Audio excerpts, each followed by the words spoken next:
This What's Working with Cam Marston podcast is brought to you by Stella Artois Beer.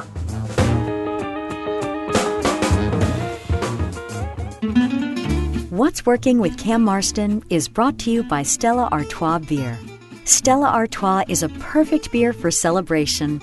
Nothing caps off a big sale, hitting your incentive goals, or a profitable quarter like a round of Stella's.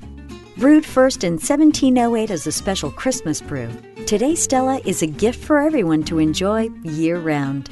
Stella Artois. Find it wherever fine beer is sold.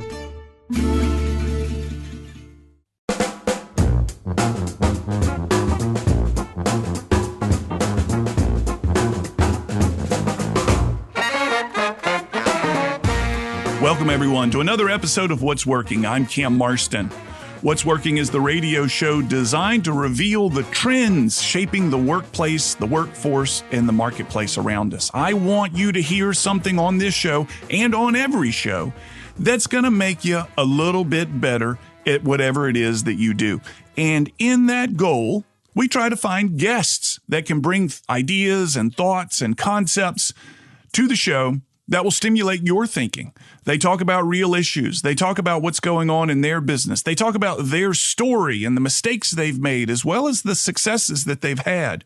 And my hope is that you'll hear something that'll make you a little bit better. Our goal for 2021, by the way, is to try to find some good stuff, some good, positive, encouraging content. This is not a lollipop, sugar-coated show, but goodness, I decided in January of this year that we were going to focus this show, make sure the content of this show included good stuff. Because 2020, folks, as you know, was dismal. And we're trying to turn that frown upside down a little bit. And if I can have just a little influence of the way you feel when you hear the show, then dang it, I'm going to use that influence and find some good news in each of these shows to highlight for you, our listeners. So let's begin tonight's show. We'll step into the Wayback Machine.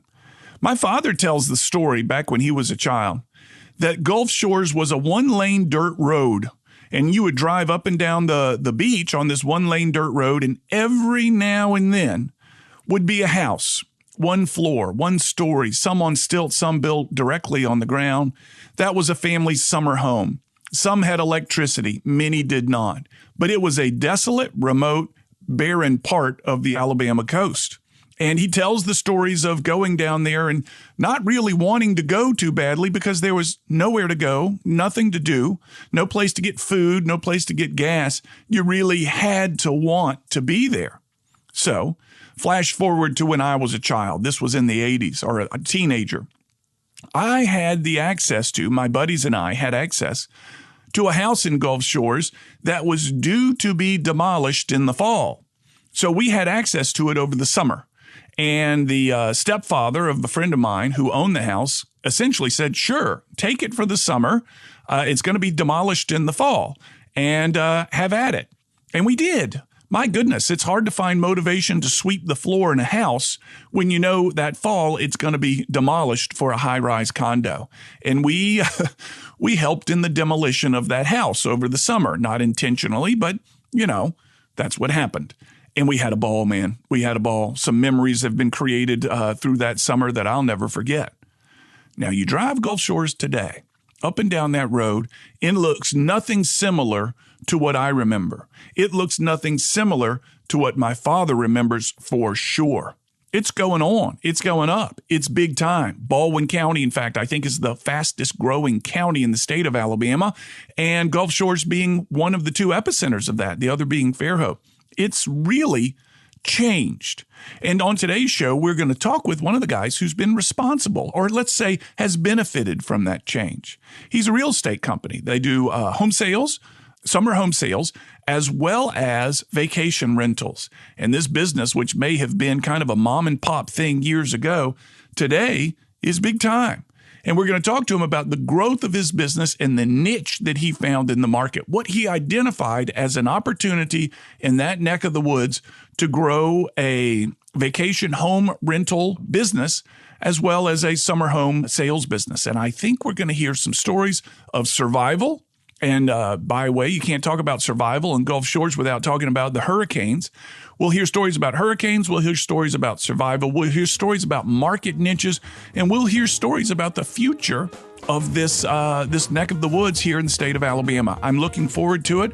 Undoubtedly, we'll hear some trends and some things that he identified along the way that suggested to him this is worth pursuing. And hopefully, when he gets into some of these trends, we can identify those in our own business and make some plans to target some trends in a similar way. I'm excited for this. You're listening to What's Working. I'm Cam Marston. We'll be back after this break.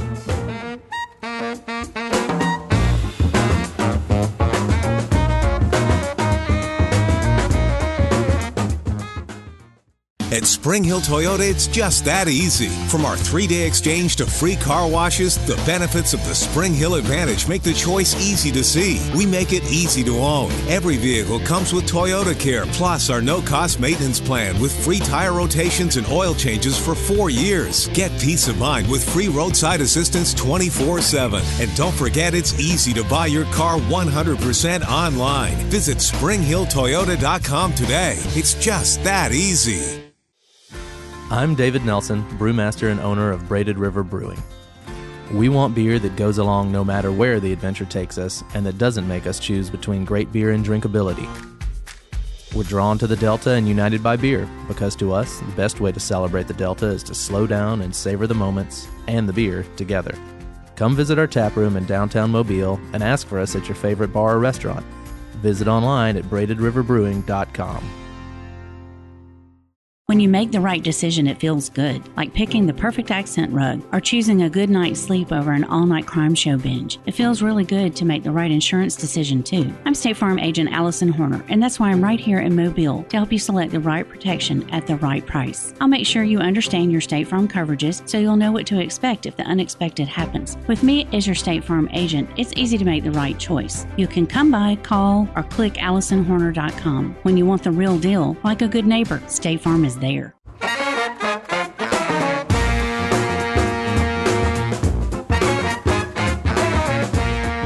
We're back. You're listening to What's Working. I'm Cam Marston, and on the line with me is Brian Harris. Brian is the owner and founder of Harris Vacation Rentals and Harris Realty Groups, offering homes in the Gulf Shores, Alabama area.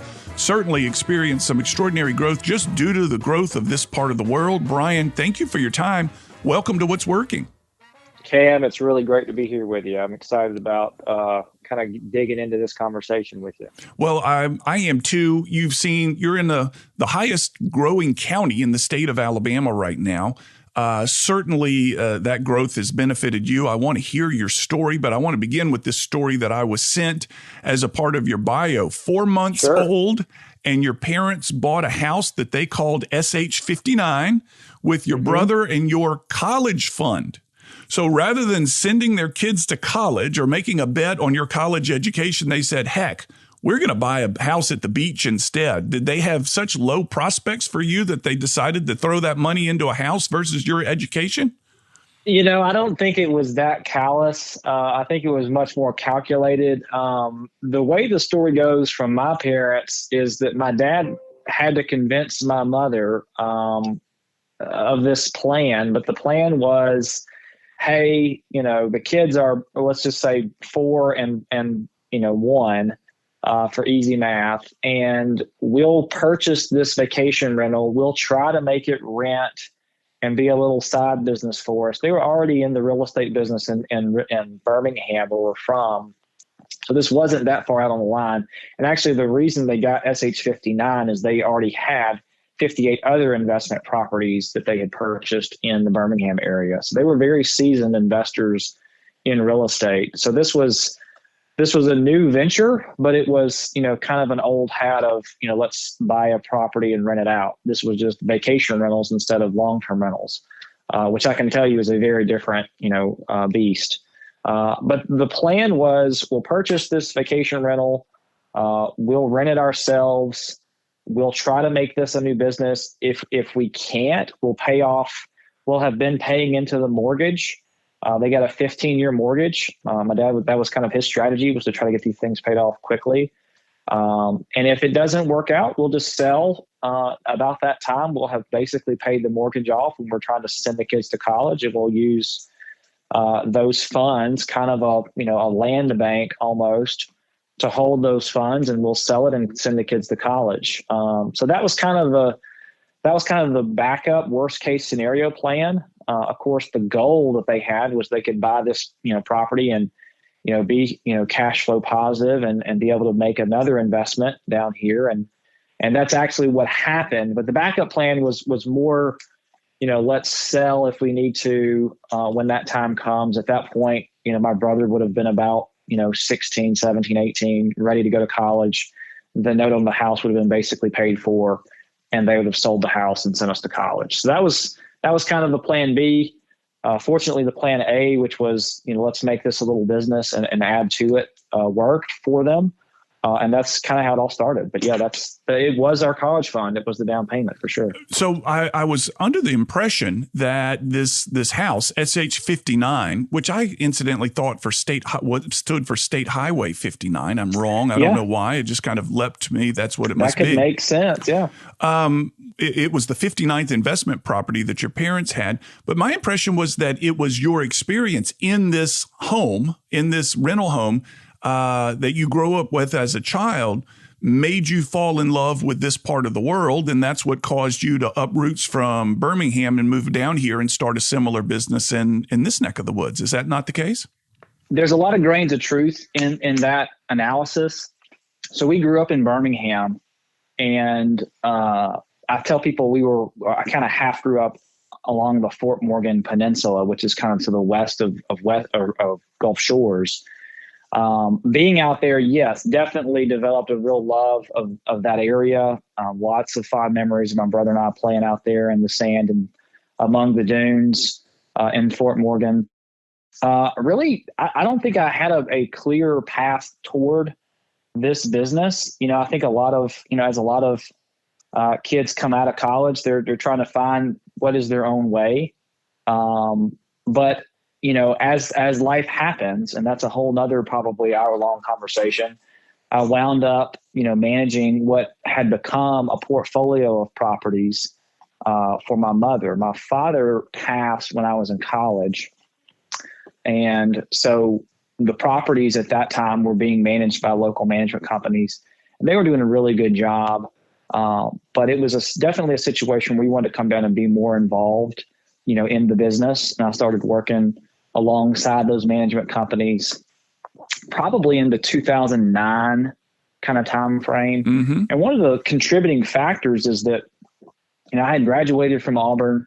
I had a master's of business administration, had no real work experience. We were in the middle of what became known as the Great Recession. Yeah. So, really not a lot of job prospects out there for me. So that really, it allowed me the opportunity, my unemployment status allowed me the opportunity to dig a little deeper, into the family business, and managing those properties was the main core of that.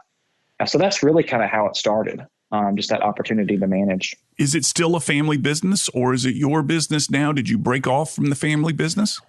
So the management company is a second business. So my mother still owns the properties that she and my father, so Steve and Becky Harris, built. That portfolio that they built together. She's still the majority owner of that portfolio. So she is basically a client of the management company. I see. So the management company is a new business entity, and it is its own standalone, structure. Yeah. And when you moved to Fairhope, I think I saw this somewhere in your bio, you moved to Fairhope. Did you feel like you were already, since 2009, did you feel like you were already an expert in the market, or once you landed here in this part of the world, did you have some more learning to do? I think every guy that's in his early 20s feels like he's the expert in something, early to mid 20s. That's exactly right. What I feel and what is may have been two different things. I think I had a really good grasp of the industry. I think one of the advantages I think I had is I had a really good grasp of what was important to owners. Yeah. And the reason that's important is because that was kind of our driving focus for building out the business plan. You know, I got to see my parents run it themselves. And then I got to see my parents run it through management companies. So I had the hindsight of, you know, years and years of note taking, you know, mentally of this is what makes an owner really upset. This is what an owner really gets excited about. You know, this is, you know, so everything that we do, we try to build more value for the owner. And I think that's one of the core things that, you know, helped me really pursue that owner-focused, you know, mentality. Yeah. And are you getting clients, homeowners, coming to you and wanting you to represent their properties because of your homeowner mentality? Is that one of the things that a rental property owner is looking for?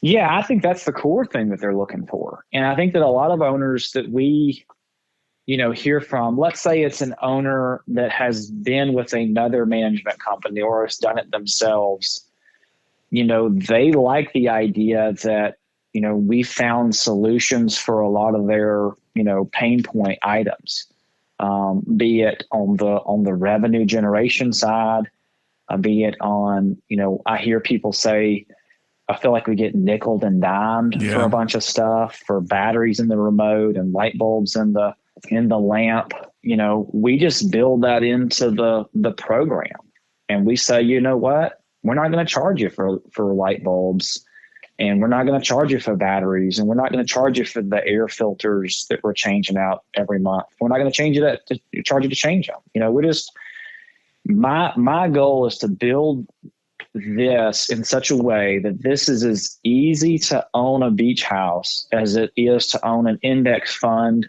in your, you know, online stock account. And it'll never be that easy, but my goal is to make it get farther down that road of easiness and just less headache.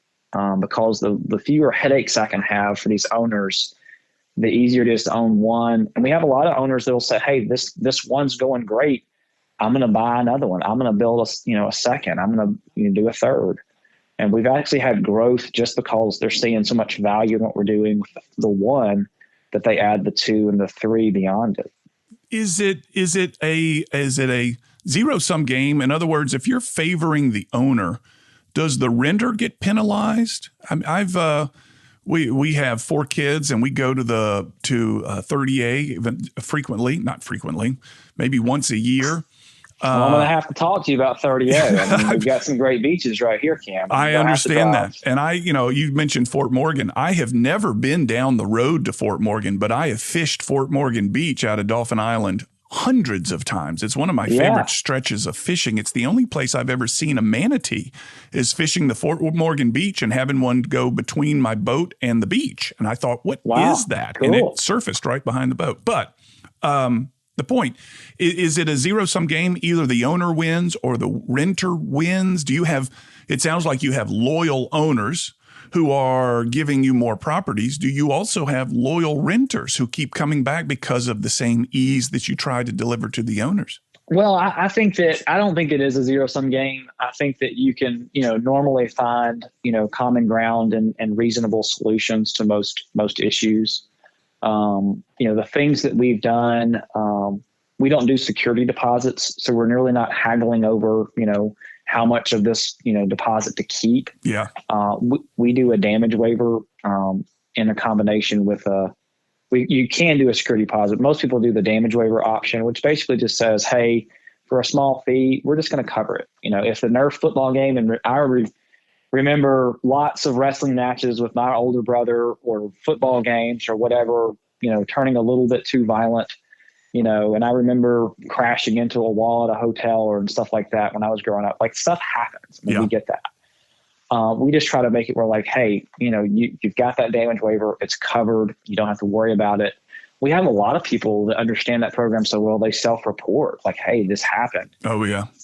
Like, no big deal. We'll take care of it. And then we're not having to talk to the owner. We're not having to talk to the guest. It's just, we're going to replace it. We're going to fix it. We're going to do it. Yeah.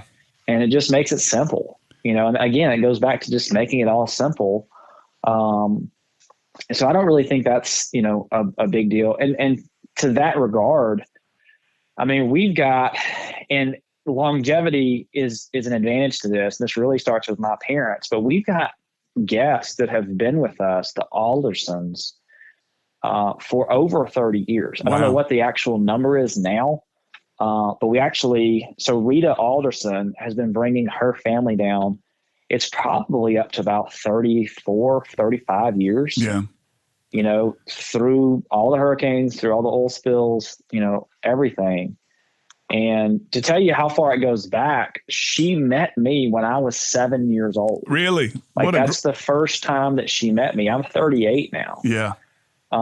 So, that doesn't happen if you're not providing value on both sides of that equation. So while we definitely want to make our business very owner property investment focused, we're certainly not alienating our guests in any way. When we come back from break, I want to talk about these owner investment properties.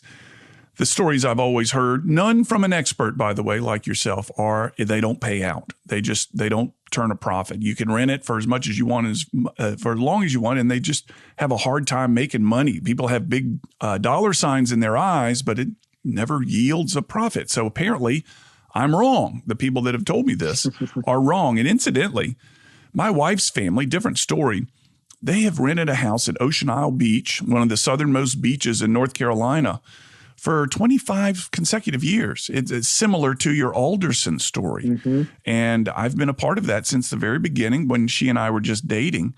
And I say somewhat half in jest, there's a week in July that our car, even if there were no one in it, heads to the North Carolina beaches on its own. Yeah. It's just what we do. It was a part of the deal.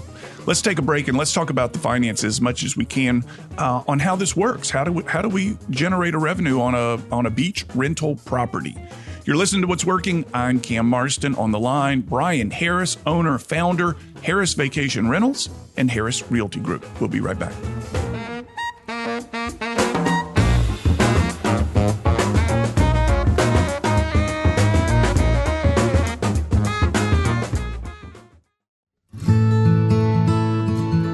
It's Cam again with another strategic planning tip.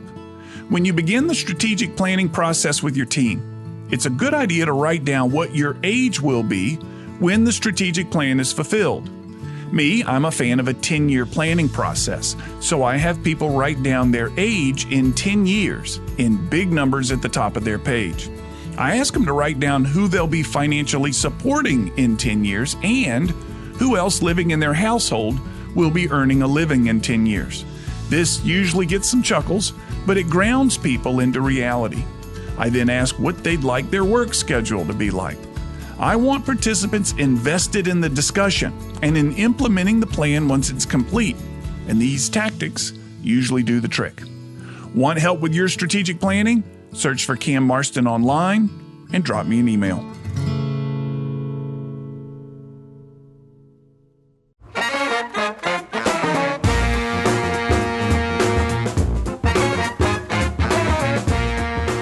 Back. You're listening to What's Working. Brian Harris is the owner and founder of Harris Vacation Rentals and Harris Realty Group. Based down in Gulf Shores, lives in Fairhope, rents the beautiful homes up and down the beach that we see there. Brian, curious, how do you measure success for what it is that you guys do? Is it a score of 5 out of 5 on the renter survey or a 5 out of 5 on the homeowner survey? There's got to also be some numbers that you all use. What does success look like? Yeah, that's a great question. We have several different things that we measure and set goals for. I think that there's been an evolution in our business on what we focused on, and I think that's had a direct result on the progress we've made. I think we've always had good growth. We've had good growth in the right direction these last 2, 3, 4 years. I think when we started, the metric that I worried about the most and tracked the most was the number of properties that we managed. Yeah. And I remember distinctly my home office having a big whiteboard up there and a 60 on it with a big circle around it. And, before the end of the year, written underneath it. And that was 60 properties. We wanted to have 60 properties that we were managing.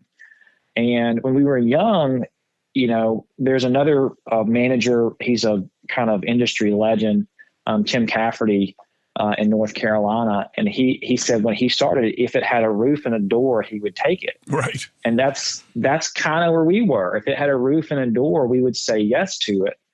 And that allowed us to grow quickly. But then we started to see, hey, we've been working our tail off for 18 months on this property and we're not making any money on it because, it's 3 blocks off the beach, or it's older, or it only has 1 bedroom, or, whatever it was that was limiting it. It limited its, total revenue, and that limited our commission and what we could do as a company.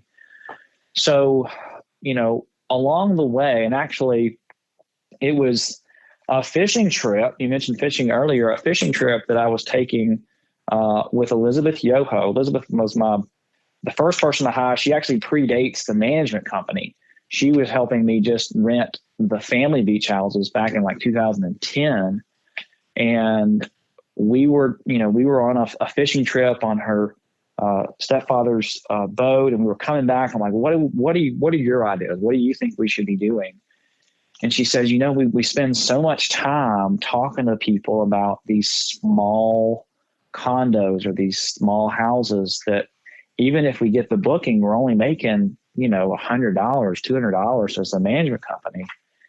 And at that day, we kind of said, okay, we're going to stop taking these smaller properties on, and we're really going to focus on these bigger properties. About that same time in our evolution, we got what I call a mega home, a very vacation specifically constructed home. It was an 8-bedroom home in Morgantown out in Fort Morgan. And that one's called Brain Stopper. It's still in our program. And that was the first time we got to see these properties do these really big numbers, $10,000 a week in the summer. And now we've seen, properties push well past that. But, so then we kind of saw, okay, wow, these, this one property is making more than, these 20 on our program. And that really opened our eyes to, hey, let's really focus on this luxury side, because I feel like that's where the most profitable growth is. We already had growth, but we didn't have profitable growth. So I think that was a big tipping point for us, and really kind of set us up to grow in a very healthy manner. I think what you've said there is something that has resonated with me recently as I'm going through proposal writing for a different project, and have realized that the time it takes to make the proposal, first get the meeting, create the proposal, then pitch the proposal, is the same amount of time as it is for a low profitability sale as it is for a high profitability sale. In other words, and I'm going to make a number up, it takes me 10 hours to get ready for a sales call. Why don't I spend these 10 hours getting ready for what will be a largely more profitable sales call than a marginally profitable sales call? And I've begun to identify opportunities to make those bigger sales calls. A yes from one of them changes everything. A yes from a smaller profitability doesn't change as much. I feel good, but it doesn't change as much. And I think that's it sounds like a lesson that you learned. We're spending an extraordinary amount of time managing these smaller properties, and the same amount of time, this bigger property is suddenly more profitable. This is a message. Well, and I call it, the 40 and 1, principle. Every property we have is going to have 40 reservations that comes through in a year. And you want all 40 of those reservations to have a great time, feel like they got a great value. And you're going to have one owner. Actually, sometimes you have multiple owners, which then gets more confusing. But let's just say you have one owner. Well, that one owner thinks their property is the most important property on your portfolio. You're right. And guess what? You owe it to them to give them the best service, to make sure that they're getting the best service, and that they can feel like theirs is the most important, because you are making that service such a high level. Yeah. And to be able to do that, and to honestly say, hey, we're going to actually sell and deliver on the promises that we're making. We had to limit our growth and to make sure that we had, enough revenue to be profitable, to do the things that we want to do. So everybody's got a COVID story. But doing what you're doing, you've got a COVID story plus hurricane stories for the year 2020. What's going on? What is 2020? How did 2020 go? What does 2021 look like? Wow. A roller coaster. I think that's probably the best way to describe it. So about this time last year, we were putting up record numbers. Oh my gosh, I bet.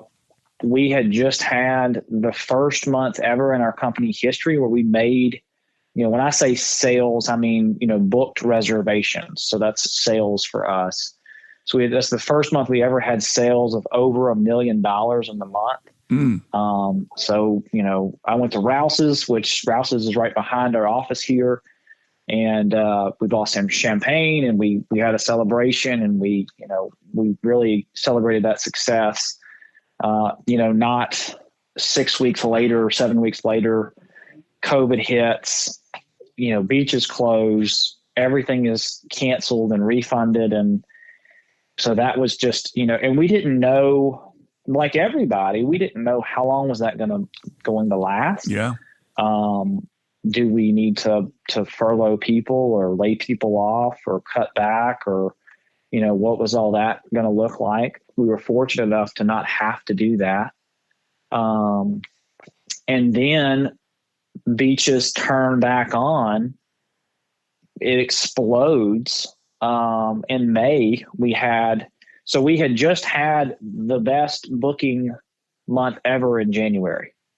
And then we have what I call COVID spring. We go to, the trough. Yeah. And then we, beat the best month we ever have by, another 60% in May bookings because everybody's, wanting to get out and everybody's wanting to come to the beach and working from home becomes a bigger part of, the equation and schooling from home becomes a bigger part of the equation. And so we're renting everything. And one of the things that was advantageous for us is that we had Rachel. So Rachel Robinson is our revenue manager, and she was able to do a great job because, most of our owners lost a lot of money in March and April, but were able to drive, because we saw so much demand, able to drive that average daily rate that we were charging up and really end up capturing a lot more revenue in the summer months to make up for the bad spring. So that was a real advantage that we had in the market. So then we have a great summer, records everywhere. Everybody's back making money, doing well. And then of course, Sally hits and really was a truly devastating storm for our area. I don't think it got, near the press that an Ivan or a Katrina got, but really a devastating storm, especially along the coast. And that basically, carved out the revenue we had kind of built in place for the fall. Which actually the fall is a really good time for us. But that was, another kind of a gut punch in a year that we certainly don't want to relive again. But now here we are, and we're kind of coming back the other side, and we're setting. We just set another sales goal or sales record, for the company. Actually hit, beyond 2 million. So last January we hit 1 million for the first time. This January we actually hit 2 million. So we're really excited about 2021. We're excited to have 2020 behind us.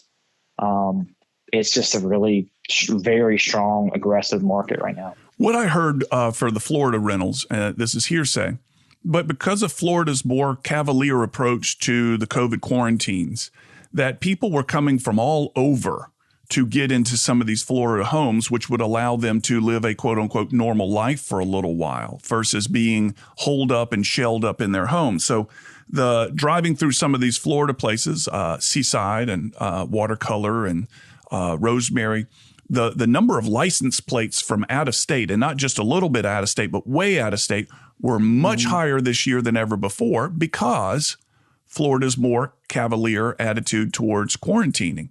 Alabama had a similar attitude towards quarantining. Did you see people flocking to the beach here to live a quote unquote normal life during the quarantine?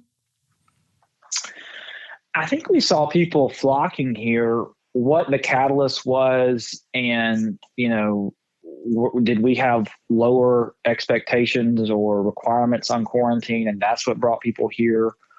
Or was it, hey, if I have to be quarantined and isolated? I mean, you can't get much more isolated than a private beach home in Fort Morgan. That's true. And it's a beautiful weather, and it's a beautiful view, and all the stress we have of this world pandemic that nobody has been through. If we have to be at home, let's at least go to the beach where we can be, where the kids can play in the sand, and, you can go for a run on the beach and you can get in the water. And I think that had a lot more to do with it. Just, where can we go and have, a semblance of normalcy? And then you had that in your, hypothesis. I think it was more, if we have to be isolated, if we have to be kind of, self-quarantined as a family unit, let's do it somewhere where it's a lot of fun to be self-quarantined into a family unit. I need to go to a commercial break. And when we come back, I want to talk to you about if I'm building a beach house. Let's say I got just a pile of money and I'm going to build a beach house for investment purposes for vacationers. What are the trends in building vacation homes on the beach? You're listening to What's Working. I'm Cam Marston. On the line with me is Brian Harris, owner, founder, Harris Vacation Rentals and Harris Realty Group. We'll be back after this break.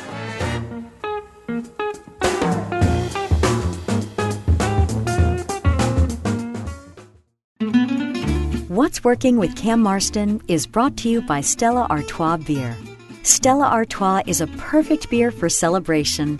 Nothing caps off a big sale, hitting your incentive goals, or a profitable quarter like a round of Stella's. Brewed first in 1708 as a special Christmas brew, today Stella is a gift for everyone to enjoy year-round. Stella Artois. Find it wherever fine beer is sold.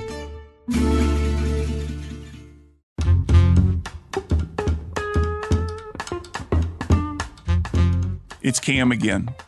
Each Friday, my 3-minute commentaries called Keeping It Real are broadcast on Alabama Public Radio at 7:45 a.m. and 4:45 p.m. For 3 years, I've shared my thoughts and insights on the world and on life as I watch it go on around me. They've won a few statewide and national awards, and I really enjoy them. My goal for the commentaries? I simply want them to make you nod at something that you recognize or smile, or maybe chuckle to yourself. Our world faces a shortage of good intentions these days, and my Keeping It Real commentaries are my effort to help fill this void. Search for Keeping It Real with Cam Marston in your Facebook search bar or on your favorite podcast app, and I hope you enjoy them.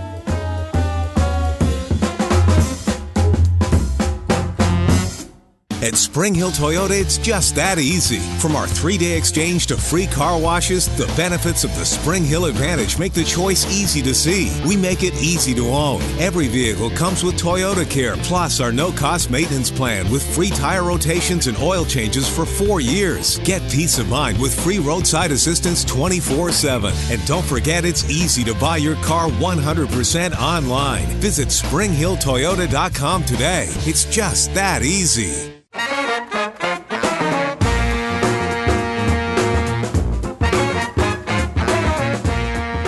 Brian Harris is the owner and founder of Harris Vacation Rentals and Harris Realty Group. Brian, prior to the break, I gave you a hypothetical thing to think about. That is, I've got a pile of money, and I'm curious how big this pile needs to be. And I want to build a home that serves as the perfect ultra high-end vacation home for rent that I know is going to get rented every second for an entire year. Tell me what this home needs to look like. How many does it need to sleep? What features are necessary for this to be, in demand? What does it look like? Sure. Well, this is one of my favorite conversations to have, is what can we do with a big pile of money? So let's get started on that. That's right.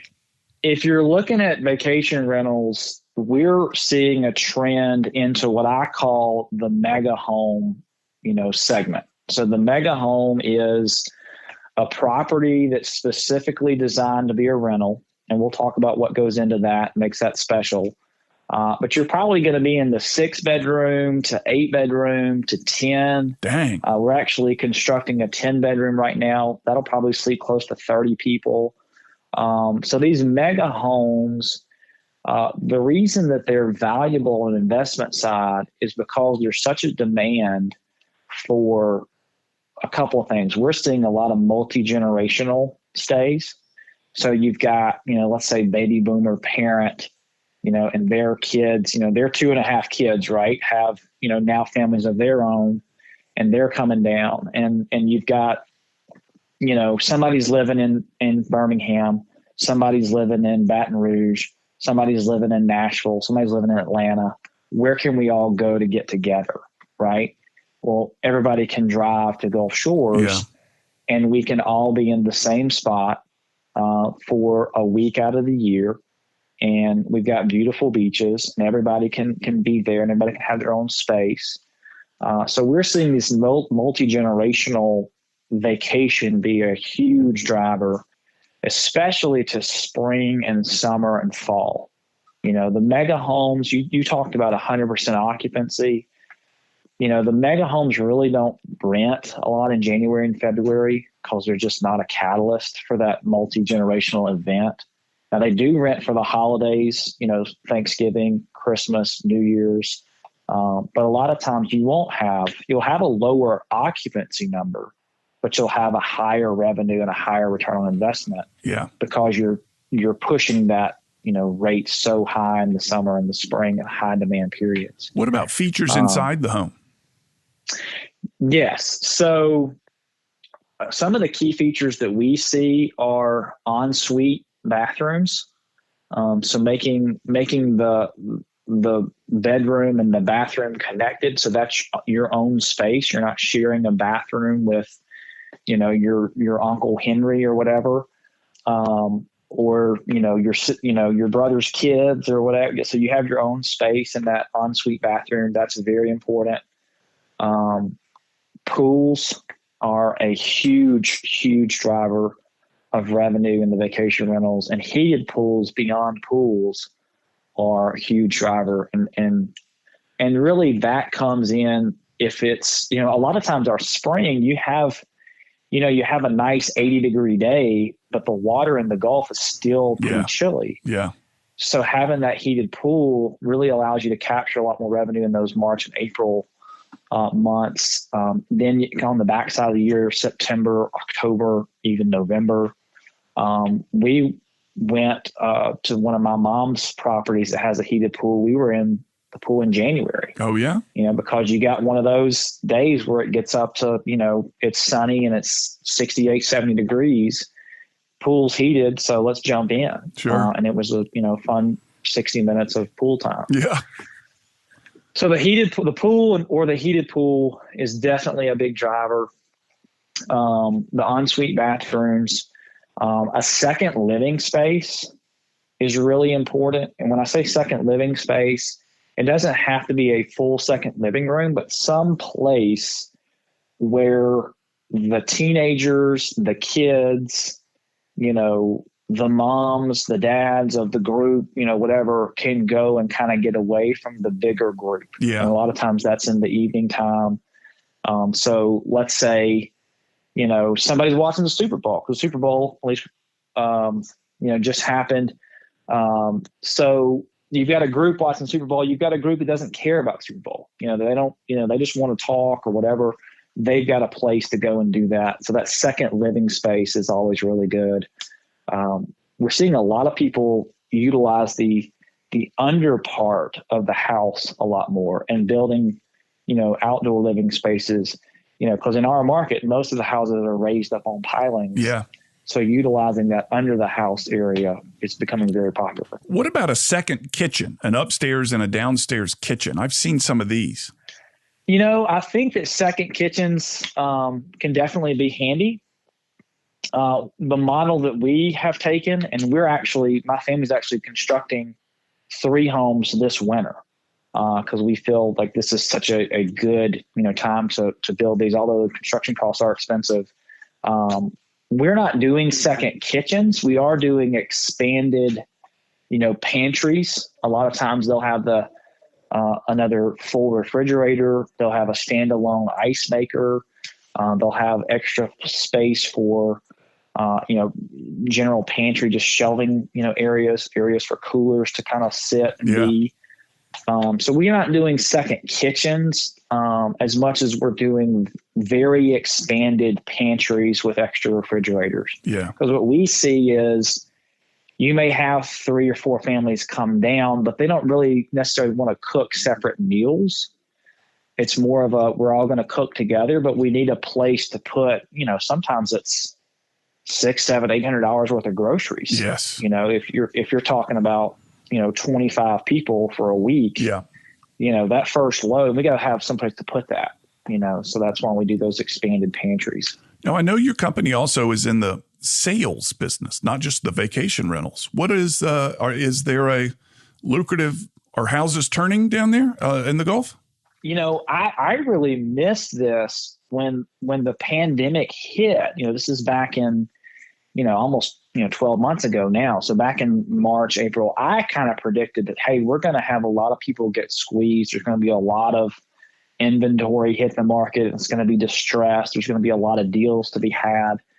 We have not seen that play out at all. Wow. I mean, we have had what I started to call an aggressive buyer market. And I feel like that's the best definition of where the market is right now. Aggressive buyer-led market. And really the problem that we're seeing in the market is there's not enough stuff listed for sale to go and buy. Really? That's the biggest thing. Yeah. I think it's fueled by, the stock market getting very, very expensive. And that's had a very significant, rise. Obviously, when the pandemic hit, it went down very sharply. But if you look at the chart, from that point, it's moved up very high. But there's a lot of volatility in it. So I think a lot of people are saying, hey, I want to take some of the chips off the table in, the stock market, and let's find something that might be more stable. And that's why we're seeing so much investment in, condos, single family homes, new construction, and then fueled with very, very historically low, like I've been saying, historically low mortgage rates for the past 7 years. Right. But it always seems to get a little bit lower. But, and for us, that's one of the main drivers of going ahead with these projects of, building, is that the financing was so low. Even though the construction materials and labor costs were higher, it made sense to go ahead and pull the trigger to do it, to lock in the low financing side. We're coming to the end, but I want to ask you something that's been it has occurred to me in our conversation, that these homes have they build revenue for the owner, they build revenue for you. But when they're unoccupied, there's a team, there's an army of cleaners and people that come in, at least in my experience, behind the renter and clean these places, maybe change the sheets, do whatever it may be to get it ready for the next group. What did those people do during the pandemic? Well, that was very difficult. And, hindsight, there was a lot of, unemployment insurance assistance and that sort of thing, that happened. But as it started and everything was just getting canceled and there was really no end in sight, there was no bottom that we could, kind of put our feet on. It was really a scary time. What we did, because you're right, there's a, we do a lot in-house, but there's a lot of people that we rely on, cleaners probably on the front line, that we, contract with cleaners ourselves. We have vendors that we rely heavily on and have really good relationships with. And there was nothing to clean, and the frustrating part for us was weather-wise, we had a beautiful spring. Yeah. Last March and April, if you remember, it was just staggeringly beautiful weather, but we're sitting with these houses that are on beautiful beaches, beautiful weather, nobody's in them. So what we said, and this was a buddy of mine's idea, Alan Kemper, he said, hey, why don't you just give this stuff away? Like, nobody's in it. Nobody's trying to rent it. Your demand is zero. So what we did is we set up where we would give nights away for free if the people would pay for the cleaning. And we asked them to make, a donation in lieu of the rent they would have paid. Would you make a donation to some of the local charities and support them in our area? And we limited it to 4 nights. You could go down and have 4 nights. And what we wanted to do is really create, turns and cleaning opportunities for our cleaners and push that money back out there. And that was very successful. I want to say we gave away like $40,000 worth of, beach stays. Yeah. We have no record of what, donations were made. We just weren't a part of that. But, our hope is that, we made a significant contribution to some of the local charities in the community, because we knew they were going to have a hard time as well with everything that was happening. So, the COVID spring is what I call it. Obviously a dark stain, but maybe that's a small, bright spot on it that we were able to help out in a small way. Brian, as we come to the close, how would people find you? How would they find your company if any of this has piqued their interest? Absolutely. They can call us 251-948-3018. Again, that's 251-948-3018. They can talk to anybody on our vacation side or get connected to one of our realtors on the real estate brokerage side through that number. We're very active on social media. So Harris Vacation Rentals or Harris Realty Group is a great way to find us on Facebook. If you type that into any of the search engines, we'll pop right up. Our direct website is ourgulfshoresvacation.com. Again, that's our, O-U-R, so ourgulfshoresvacation.com. And we would love to have conversations about your next beach trip or your next, beach investment. Brian Harris is the owner and founder of Harris Vacation Rentals, Harris Realty Group. Brian, thank you so much. Folks, I'll be right back with final comments.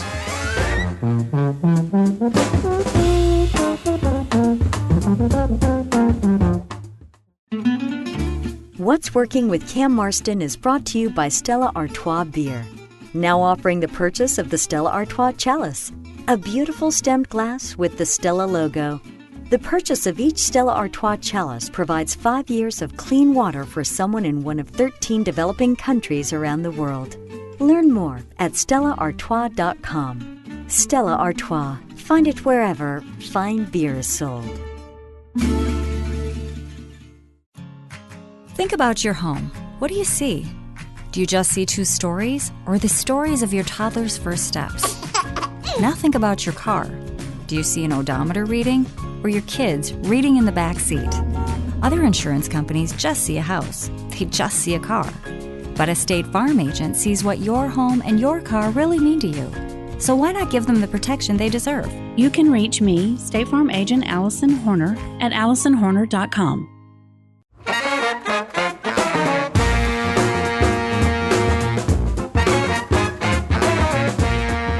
Not much time left to close it out today, folks. The show is produced by John Thompson with Ion Digital. Please do find us on social media. We are slowly rebranding all our different social media sites under one name, Cam Marston. Go online, Facebook, Instagram, Twitter, YouTube. Find Cam Marston where you can find access to this show, previous shows, other shows, the commentaries that we do or that I do on that are broadcast on public radio each Friday. That's where everything is. Instagram, Facebook, etc.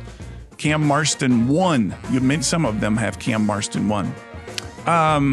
If you like the show, if you want to forward it, go to what'sworkingcam.com. Again, what'sworkingcam.com, where you'll find this show as well as all the others, as well as ways to listen to them as podcasts and to forward them on. Have a good week, everyone.